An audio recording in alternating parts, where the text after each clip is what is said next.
Hello children, it's Grandma Carla with more of Henry and Ribsy by Beverly Cleary, and this is the last chapter of Henry and Ribsy, and it's called Henry's Adventure. Well, I guess it wasn't your fault. Henry looked glumly at Ribsy, huddled in front of the electric heater in Mike's boathouse. It did seem as though his dog got him into a lot of trouble. Now, after all of his bragging, he wouldn't get to take a salmon home to show people. As for Mr. Grumby, Henry did not like to think about the long ride home in the same car with him. He knew Mr. Grumby would be thinking about his lost salmon and blaming it on Ribsy. Henry looked out of the window at the scales hanging from the eaves and sighed. Because of Ribsy, he had lost his chance to hang a fish on that hook and watch the hand spin around to 25. "What time is it?" Henry asked the boathouse man. 5 after 2, answered Mike. 5 minutes past 2. It would be at least 3 hours before his father would be through fishing, and Henry had eaten all of his lunch hours ago. With Ribsy's help, of course. He wished he had some money so that he could go across to a restaurant and buy a hamburger. Henry amused himself looking at pictures of fishermen with their catches that covered the walls of the boathouse. He examined a case full of tackle for sale, and then he looked through a telescope that stood by a window. He focused it on his father and Mr. Grumby, but he didn't see any salmon in their boat. If Mr. Grumby should catch a whopper, the ride home would not be so bad. Henry turned the telescope on other boats. If some of the other fishermen were pulling in salmon, maybe Mr. Grumby would land one too. When Henry came to the last boat in line, he looked, twisted the adjuster, and looked again. Was that Scooter McCarthy and his father? It looked like them, but the brims of their hat were turned down so far that Henry could not be for sure. Lots of men wore black raincoats, and almost every boy had a yellow slicker, so it might be somebody else. Henry hoped so. If he had to watch Scooter come in lugging a salmon, even a silver side, he didn't know what he would do. "Smells kind of doggy in here, doesn't it?" remarked Mike. "My dog is almost dry," answered Henry as he rubbed his foot through a puddle of water that had dripped off of Ribsy. A man came in to buy some tackle. He sniffed and looked around. "I thought it smelled like wet dog in here," he said when he saw Ribsy. Henry began to feel uncomfortable, almost unwelcome. 2 women came in and look at their husbands through the telescope. They glanced at Ribsy and frowned. "I don't think there's anything that smells quite so bad as wet dog," said one of the women as she adjusted the telescope. "Come on, Ribsy, let's go outdoors." Henry didn't think Ribsy smelled so bad, just a little extra doggy, that was all. But if they weren't wanted, well, they'd just wait someplace else. Henry sighed and wondered what they would do for the rest of the long afternoon. It wouldn't be so bad. If only he was not so hungry. Outside, Henry looked over the row of parked cars. Third from the end, he found a green 2-door Ford, deluxe model, with nylon seat covers, a Yellowstone National Park sticker on the window, and a Mount Rainier National Park sticker on the rear window. There could be no doubt about it. The car surely belonged to Scooter's father. "Let's go down to the beach," Henry said to his dog. "Then maybe we won't have to see old Scooter when he comes in with all those fish that he'll probably catch. You'd think the whole Pacific Ocean full of fish, he could have gone someplace else." So, here's a picture of, looks like Henry is running after Ribsy. We'll have to see where this adventure leads.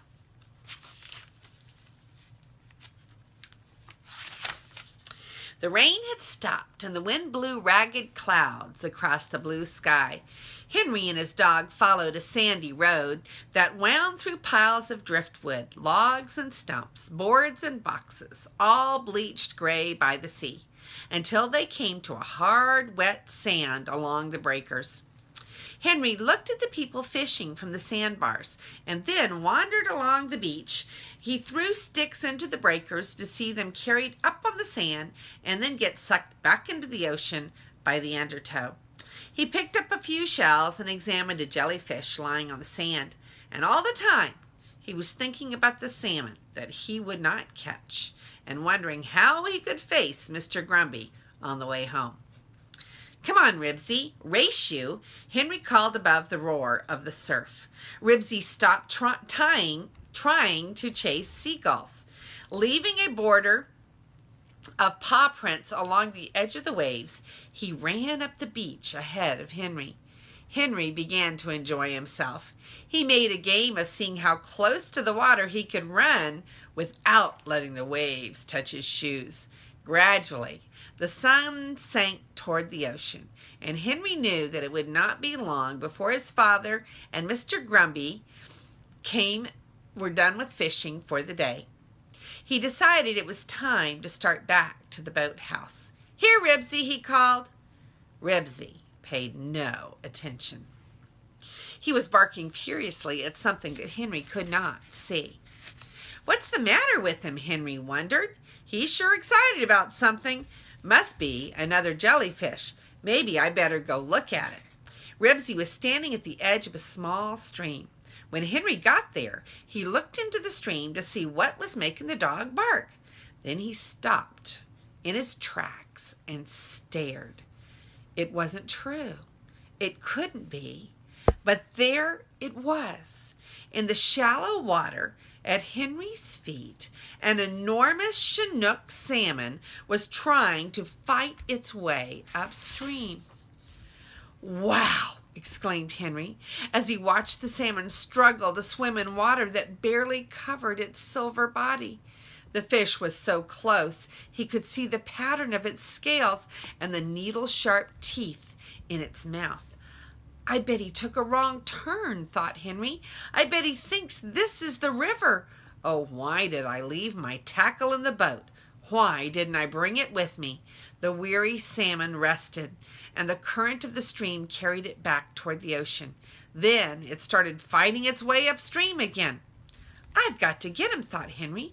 "I've just got to. That's all." But how? He didn't even have a string or a bent pin, and if he did, they wouldn't be any good for such a big fish. He looked around the beach for something that he could use to catch the salmon. Once more, the Chinook was carried back toward the ocean. "Come on, keep fighting," thought Henry. "Don't give up. I've got to think of a way to get him before someone comes along and beats me to it." Without bothering to take off his shoes, Henry stepped into the stream and waded out to the salmon. "I wonder what's the best way to do this," he thought, and he bent over. Cautiously, he put his hands in the water and then with one quick movement tried to scoop the fish up onto the sand. The salmon, which was heavier than he expected, slid easily over his hands and struggled on, thrashing and fighting to get away from Henry. Henry made up his mind. He was not going to lose that fish. He flung his rain hat and coat and jacket onto the sand. "I'll tackle him. That's what I'll do," he thought grimly. I've got to look out for those teeth, but maybe I can grab him by the gills." While Ribsy continued to bark wildly, Henry took a deep breath and flung himself onto the salmon. The icy water splashed in his face and soaked through his clothes as he gritted his teeth and hugged the big, slippery fish. With one powerful lunge, it twisted out of Henry's arms and tried to fight its way through water too shallow to swim in. Dripping with water and covered with fish scales, Henry got to his feet. "If I can just get him onto the sand," he thought, "maybe I can sit on him." Once more, he flung himself onto the fish, and once more the salmon fought free and landed in still shallower water. That's it, thought Henry. I'll keep pushing him upstream. The next time he threw himself down, he managed to get one hand into the salmon's gills, which were rough, and gave him something to hang on to. Henry dug in with his knees and hung on. I think I've got him, he thought. This time, the salmon did not get away. Here's a picture of Henry wrestling that huge salmon. Why, the salmon is almost as big as Henry is. Oh my goodness. I have got him. But now, what'll I do, thought Henry desperately. If I stand up and try to pick him up, he'll get away. The weary salmon struggled. Grimly, Henry hung on. His hands were numb, and the stream flowing around him felt freezing cold. What'll I do, he thought. I can't hang on much longer. Ribsy was running in circles, barking so hard he sounded hoarse. Henry could feel his grip on the fish's gills begin to slip. He's getting away, he thought miserably. I'll never be able to land him. Hang on, someone yelled. Out of the corner of his eye, Henry could see a man standing on the edge of the stream. Then the man disappeared. Why did he go away? Henry wondered. Why didn't he help me? But in a moment, the man reappeared with a piece of driftwood in his hand. He waded into the stream and quickly clubbed the salmon. The fish gave one mighty flop and was still. Dripping and shivering, Henry struggled to his feet with his salmon in his arms. It was his. He had caught a Chinook. Well, you've caught yourself a mighty fine fish, said the man. Must weigh 25 pounds at least. Henry's teeth were chattering so that he could hardly speak. Gee, thanks, he said as he waded out of the stream. Ribsy approached the salmon cautiously. He sniffed at it, and then he backed away and barked. That's all right, answered the man. I heard your dog barking and saw your raincoat on the sand. I thought something was wrong, so I came over to see what had happened. The man hung Henry's coat and jacket and raincoat over his shoulders. You better get dried out or you'll catch cold. Here, let me carry your salmon. Henry didn't want to let go of his fish, but it was heavy and slippery, and he was shivering so that he could scarcely hang on to it. Yes, sir, said the man as he took the fish, 25 pounds at least. Henry managed to grin, even though his lips were stiff with cold. I'm sure glad my dog barked. I couldn't have managed if you hadn't come along to help me. Boy, oh boy, thought Henry, as he plodded across the sand in his wet clothes.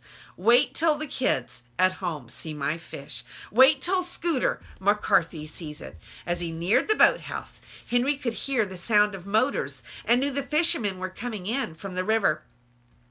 I think I can carry the fish now, he said, wanting to be sure that everyone knew the fish was his. The man smiled, as if he understood what Henry was thinking, and he handed him the salmon, with water dripping off his clothes and squishing out of his shoes. Henry lugged his fish toward the scales. Several men who were waiting to weigh their catches turned to look at Henry. Mr. Huggins and Mr. Grumby were just climbing the steps from the river. They looked tired. Their faces were red from the wind and the cold, and they both needed a shave. To Henry's relief, Mr. Grumby was carrying a salmon. Dad, look, called Henry, trying to keep his fish from sliding out of his arms. Mr. Huggins stared. Then he whistled. Well, look at that, said Mr. Grumby. Caught it with his bare hands, explained the man that helped Henry. Yes, sir, the boy waded right into that stream and tackled the fish with his bare hands. Never saw anything like it. And I didn't get a bite all day, said Mr. Huggins. Come on, let's see how much it weighs, suggested Mr. Grumby. Mr. Huggins helped Henry hang his fish on the scales.